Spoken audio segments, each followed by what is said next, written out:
Olá, vou apresentar para vocês aqui o trabalho de nome Análise de uma proposta pedagógica sobre o ensino do conceito de distribuição geográfica dos seres vivos na biologia a partir do olhar de professores em formação. Os autores são Richard Lima Rezende e Antônio Fernandes Nascimento Júnior. Introduzindo, o ser humano, diferente dos outros animais, dos outros seres vivos, ele tem um projeto de natureza. Ele, então, através do seu trabalho, ele modifica e transforma a natureza, tendo um objetivo, uma intenção no seu produto final. E isso que a gente está vendo hoje, uma tremenda destruição dos ambientes naturais que afeta a biota, nesse caso aqui, e essa biota que apresenta distribuições geográficas específicas. Quando a gente olha para os seres vivos ao longo do globo, eles estão distribuídos definidamente. E ao destruir os ambientes, a gente também está afetando os seres vivos que estão nesses ambientes. Então, a gente, a partir de professores de biologia e informação, como a gente viu no título, a gente traz o olhar ecológico, que a ecologia, assim como a biogeografia, elas caminharam juntas, tiveram uma relação bem íntima, e a gente vai ver aqui agora no conceito de ecologia, do livro Begon, desses autores, que a ecologia estuda, a ciência que estuda a distribuição e abundância de diferentes organismos, com características físicas, químicas e especialmente biológicas, bem como as interações que determinam essas distribuições e abundâncias. Então, se a gente for olhar para a distribuição geográfica dentro da biologia, ou seja, distribuição geográfica dos seres vivos, a gente vai ir a partir da ecologia. Até porque, quando a gente for ver esse trabalho, ele vai olhar para uma aula de distribuição geográfica dos seres vivos que surgiu numa disciplina de metodologia de ensino de ecologia. Tá, se a gente for olhar para o CBC, que é o Currículo Básico Comum de Biologia, ou seja, do ensino médio, a distribuição geográfica dos seres vivos não é citada dentro da biologia nem dos conhecimentos que envolvem a ecologia. Então a gente teve que identificar alguma seção que se encaixe melhor este conceito. E a gente entendeu que na história da vida na Terra, na seção, no que diz respeito à habilidade 5.2, reconhecer que os seres vivos se transformam ao longo do tempo evolutivo, com seu respectivo detalhamento, identificar que a diversidade da vida e das paisagens da Terra mudou ao longo do tempo. Se a gente for olhar agora para o ensino da distribuição geográfica dos seres vivos, o conceito de distribuição geográfica está originalmente na biogeografia. Só que se a gente for trazer para a biologia, a distribuição dos seres vivos, a gente parte para a ecologia, como a gente viu. Mas quando a gente vai procurar trabalhos, propostas pedagógicas nesse sentido, a gente encontrou partindo de palavras-chave biogeografia e ensino de biogeografia. Trazendo ecologia, biologia, aliada à distribuição geográfica, não foram encontrados trabalhos. Então, as propostas pedagógicas para o ensino de distribuição geográfica dos seres vivos estão escassas. Marx e Rosa, trazendo agora os livros didáticos, que são os materiais mais acessíveis que a gente tem nas escolas, eles apresentam problemáticas conceituais referentes ao conceito em questão. Borges e colaboradores, eles trazem uma experiência, um dos poucos trabalhos que a gente trouxe falando sobre o ensino da distribuição geográfica dos seres vivos, eles trazem uma experiência expositiva, que envolve o PIBID ainda, que é um programa de formação de professores e que se consistiu em duas etapas. Aulas expositivas introdutórias em sala de aula, inicialmente, e depois eles foram para um parque botânico, que eles estudaram dentro de sala, para depois mobilizar os conceitos durante essa visita a esse parque botânico. As possibilidades são poucas, a gente não encontrou, não quer dizer que se resume a essas. Até porque eu não posso nem trazer no plural, porque foi essa. A outra fala dos livros didáticos, que comumente se apresentam com problemas conceituais neste caso.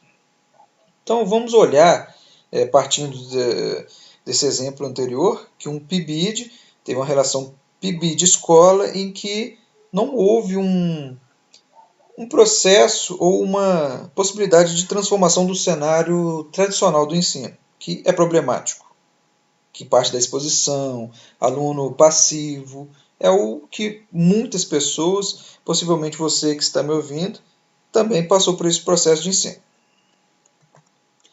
A formação de professores, alguns apontamentos, né?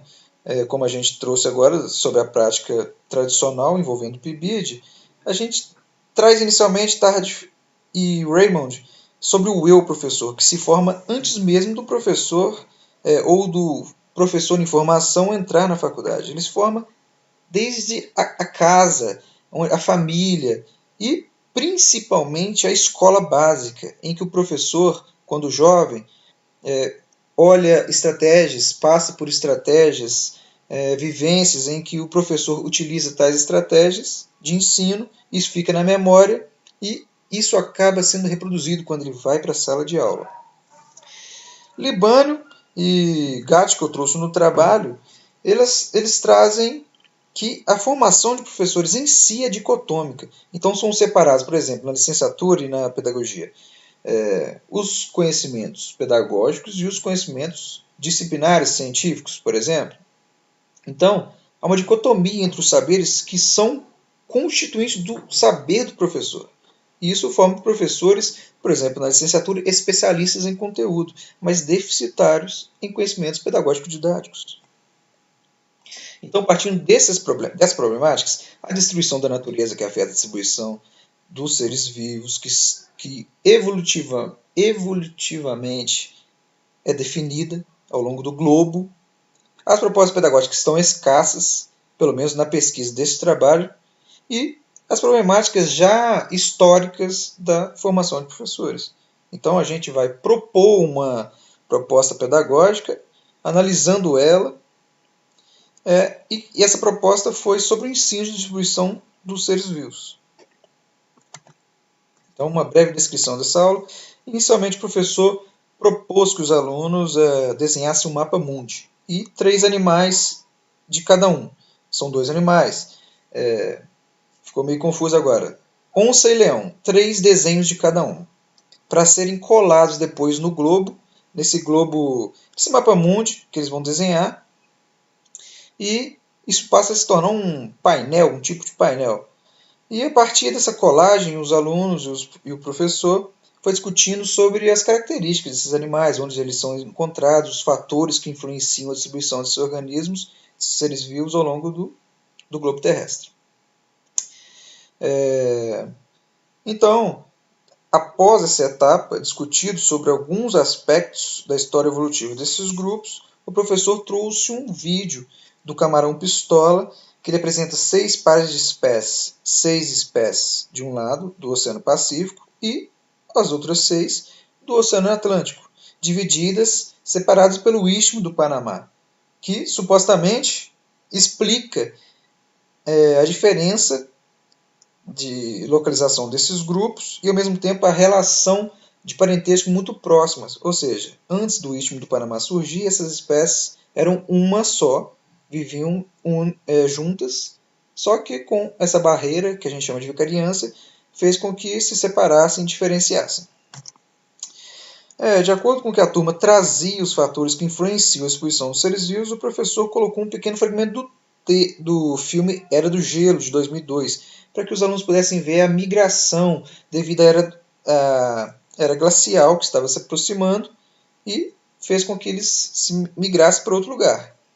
Depois disso, o professor perguntou como que o ser humano pode afetar a distribuição dos seres vivos aos alunos e em seguida colocou um vídeo em que uma poesia sobre o desastre de Mariana, que aconteceu em 2015, foi produzida e que, após assistirem, ouvirem, porque também haviam imagens nesse vídeo de acordo com o que a poesia ia rolando, e o professor pediu que os alunos ampliassem essa poesia, trazendo novas estrofes, mobilizando os conceitos que foram aprendidos durante a aula.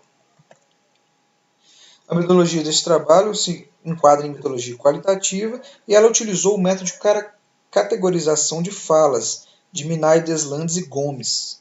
As falas foram obtidas ao final da prática pedagógica ministrada, onde foi colocada para os alunos participantes que avaliassem essa aula em pontos positivos e em pontos a serem melhorados. O texto era de escrita livre e aconteceu entre 5 a 10 minutos. A aula aconteceu em 50 minutos e contou com a participação de 10 graduandos que não pertenciam à mesma turma, eram de períodos e estágios diferentes do curso de licenciatura Ciências Biológicas. Aqui nós temos os resultados, são 3 categorias: recurso pedagógico, construção e discussão de um mapa painel. Então aqui os alunos trouxeram o recurso mapa painel e também a sua construção coletiva, que tem 5 frequências. E os alunos estão identificados pela letra G, aqui na ocorrência, do lado direito, seguida de um número. Na categoria 2, complexidade de conceitos para uma abordagem no ensino fundamental, no ensino médio, os participantes destacaram que alguns termos, não citaram quais a gente vai ver futuramente, que alguns termos podem ser complexos para serem tratados no ensino médio. A terceira categoria, método avaliativo, a poesia como atividade avaliativa. Então aqui os alunos destacaram a poesia que foi utilizada como uma atividade avaliativa ao final da aula. A primeira categoria, a gente trouxe o G5 para ilustrar. A ideia dos próprios alunos desenharem o mapa e os animais que seriam usados em sala de aula é bem interessante, pois além de incentivar a criatividade dos alunos, faz com que os mesmos sejam participantes ativos da aula, os aproximando do conteúdo. O uso do mapa para discutir a distribuição de espécies é muito válida, pois é uma maneira fácil de visualizar o assunto. As avaliações aconteceram nesse sentido, em que eles apontaram o recurso e muito mais detalhadamente, eles apontaram a atividade ser coletiva, eles participarem de tudo. Gonçalves e Bracciali trazem que os recursos pedagógicos na educação infantil eles são relacionados ao brincar, a brincadeiras, e isso pode ter sido um motivo, de ter chamado a atenção desses alunos, porque eles trabalharam em coletivo, tiveram um método de descontração, e quando se trabalha colaborativamente, aí a gente traz aqui a Damiani, de 2008, diz que os envolvidos podem desenvolver a socialização, a argumentação, superação do egocentrismo, que constituem o processo de ensino-aprendizagem. Ainda na primeira categoria, sobre a utilização de mapas, Geron e Francischetti chamam a atenção porque os alunos, na pesquisa deles, apresentam dificuldades para ler mapas, principalmente os mapas municipais, que apresentam muito mais detalhes, muito mais regiões, e eles não conseguem se localizar muito bem, diferente de escalas de mapa-mundi, por exemplo, assim como foi utilizado na aula em questão que a gente está analisando. Os alunos já não apresentam dificuldade de se localizar. Então, em relação a esta prática pedagógica, o que se esperava é que não acontecesse problemas, partindo do referencial adotado nesse momento. Ainda na segunda categoria, ainda não, agora a gente vai para a segunda categoria, que é a complexidade de alguns conceitos no discurso do professor. 2 exemplos, G1 e G8. Na fala de G1, a complexidade da aula e o palavreado usado ficaria um pouco difícil para ser entendido no ensino médio. O uso de termos complexos para um aluno da educação básica. Infelizmente, eles não trouxeram exemplos de quais termos são esses, mas não podemos descartar a importância desse tema. Então, sobre isso, esse autor, Krasiukit, me desculpem a ignorância em pronunciar o nome, traz que comumente na biologia, como tem muitos conceitos a serem aprendidos durante um curto espaço de tempo, muitos podem ser superficialmente trabalhados ou ficarem incompreendidos. O aspecto levantado pelos participantes, muito importante, pois se o estudante não compreende o diálogo que acontece na aula, o discurso do professor, ele vai se marginalizar e não vai participar da conversa e também não vai aprender. Agora, na terceira categoria, meta-avaliativa, poesia como atividade avaliativa, a gente tem 3 exemplos. No G1, a avaliação também incentiva o desenvolvimento da criatividade do aluno. G2, meta-avaliativo interessante. G7, avaliação genial. Aqui também foi identificada uma superficialidade, um pouco detalhamento do que os alunos queriam dizer como genial, interessante, porque inviabiliza a gente trabalhar ou discutir mais aprofundadamente. Então, chamando atenção para um aspecto da avaliação que a gente colocou para esses participantes. Ainda na terceira categoria, Esteban discute que deve haver superação das avaliações que são basicamente certo ou errado. Porque além de encarar as turmas como homogêneas, o que não considera as singularidades de cada aluno, pode chegar a um não retorno do processo criado, aplicado, realizado pelo professor. Partindo da ideia de que a partir da avaliação o professor tem um retorno da sua efetividade.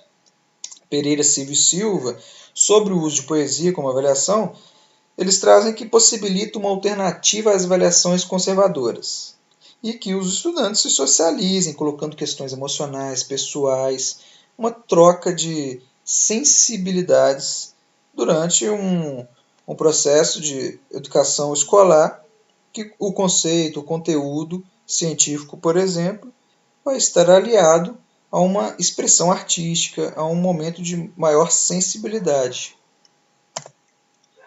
Então, a partir desse caminho que a gente percorreu, é de extrema importância e carência que propostas surjam no sentido de propor um ensino de distribuição geográfica e que seja também alternativo ao ensino tradicional, porque o ensino já acontece, a gente não precisa de propor, ele já acontece.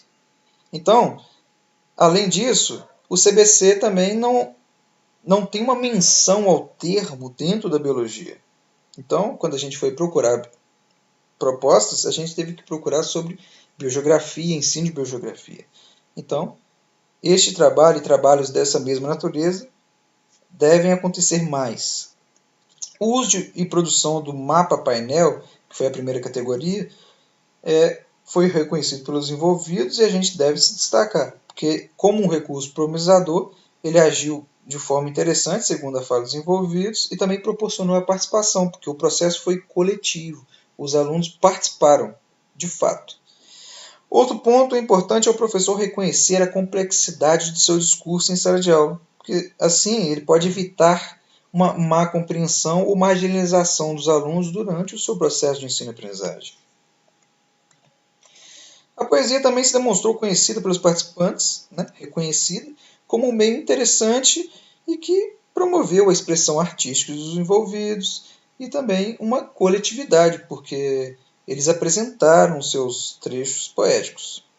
Por fim, conclui-se que deve ser repensada, como a gente tinha falado antes, a avaliação colocada para os envolvidos, para que seja evitado uma avaliação superficial e que inviabiliza a gente discutir mais aprofundadamente os temas gerados, surgidos nas categorias.